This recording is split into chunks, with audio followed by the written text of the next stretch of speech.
बाबा किए किलो है बसर? 30 रुपया।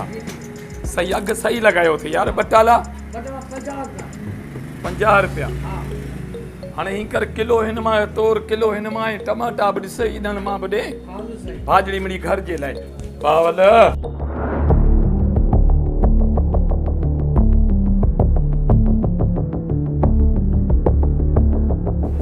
मूंखे ॾाढो तुंहिंजो दुख थो थिए।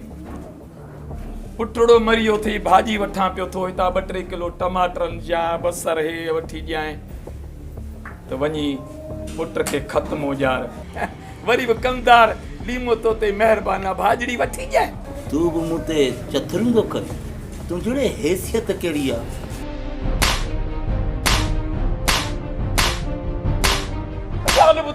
तोखे ख़बर आहे किरोना में 6 फुट माण्हू परे बीहंदो आहे। विड़ न अरे भाॼी वारा छॾा भाॼी वारा तुंहिंजो केरु आहे? हिकिड़ो मिंट वञा थो फटको त खणंदे। का ॻाल्हि कान्हे बहावल मूंखे रुगो पहचान ॾे वॾेरे ताईं तूं मूंसां विड़ियो आहीं। तोखे ॾिसी रहंदुसि माण्हू वठी थो अचां। भॼिजा न जे जुआन जो पुटु आहीं हिते बीह जा मां तोखे ॾिसी थो रहां। कमदार लीमे सां विड़ी थो। लीमो मिठो बि आहे त खटण सां खटो बि आहे। थकया अथई पटको लाथो अथई सॼी उमिरि विढ़ंदोसि आहे सॼी उमिरि।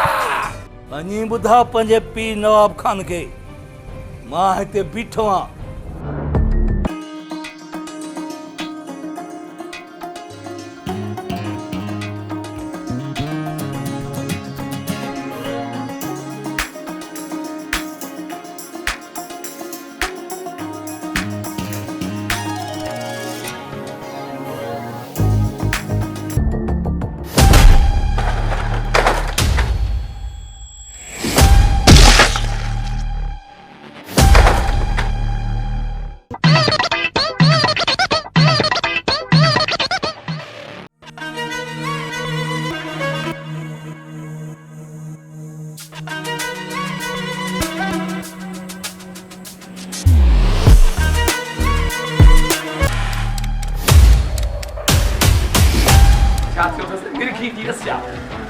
अरे उठ बिड़ो ने बिड़े साई भाजी खाई दो। हाँ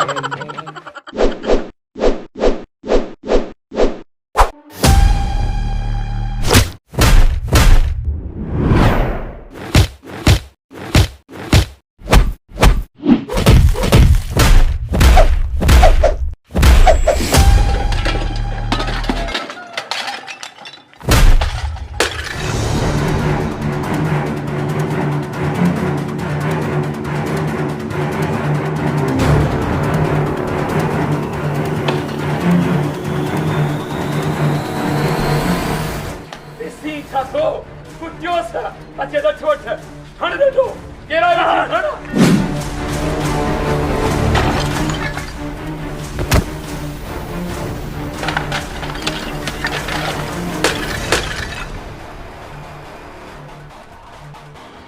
वीडियो इनमें पानी हुजे न तो बूढ़ी मर मूंखे न भॼी लठ। आबा मूंखे उज़ही करणी आहे। आबा अॼु पिलण अॼु जान छॾा।